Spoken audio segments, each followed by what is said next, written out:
26/11 లెక్క. అంటే అక్కడ 8 చోట్ల దాడులు చేసిండ్రు. ఒక 8 చోట్ల ఒకసారి బాంబు పెట్టేసి పేల్చేసిండ్రు. ఇప్పుడు 2008 నవంబర్ 26 తారీఖు నాడు చేసిండ్రు. 26 తారీఖు నుంచి 29 తారీఖు దాకా 3 రోజులు జరిగింది. అయితే అట్లనే సేమ్ దేశవ్యాప్తంగా ఒక 4 నగరాల్లో ఇవంతా కూడా చేద్దామని చెప్పేసి ప్లాన్ చేసుకున్నారంట. దానికి సంబంధించి 32 కార్లు కొన్నారు.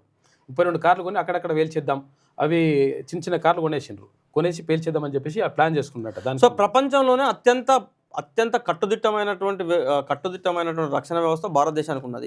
సో భారతదేశ నిఘా వ్యవస్థ, భారతదేశానికి ఉన్నటువంటి నిఘా వ్యవస్థ అంతా కూడా, లేదా భారతదేశంలో ఉన్నటువంటి అత్యున్నత బలగాలన్నీ కూడా ప్రస్తుతం మావోయిస్టుల ఏర్వేత కార్యక్రమంలో బిజీ అయిపోయారు.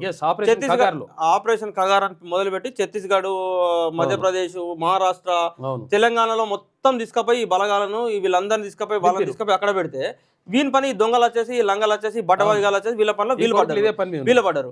మరి అక్కడికి పంపినప్పుడు ఆ సోయి ఈ వ్యవస్థను నడుపుతున్నటువంటి అధికారం ఉన్నటువంటి వాళ్ళు కానీ, లేదా ఉన్నతాధికారులు కానీ ఈ ఉగ్రదాడులు, ఉగ్ర కుట్రలు, ఉగ్ర వ్యవస్థను జరిగేటువంటి ప్రమాదం దృష్టి పెట్టాలి కదా.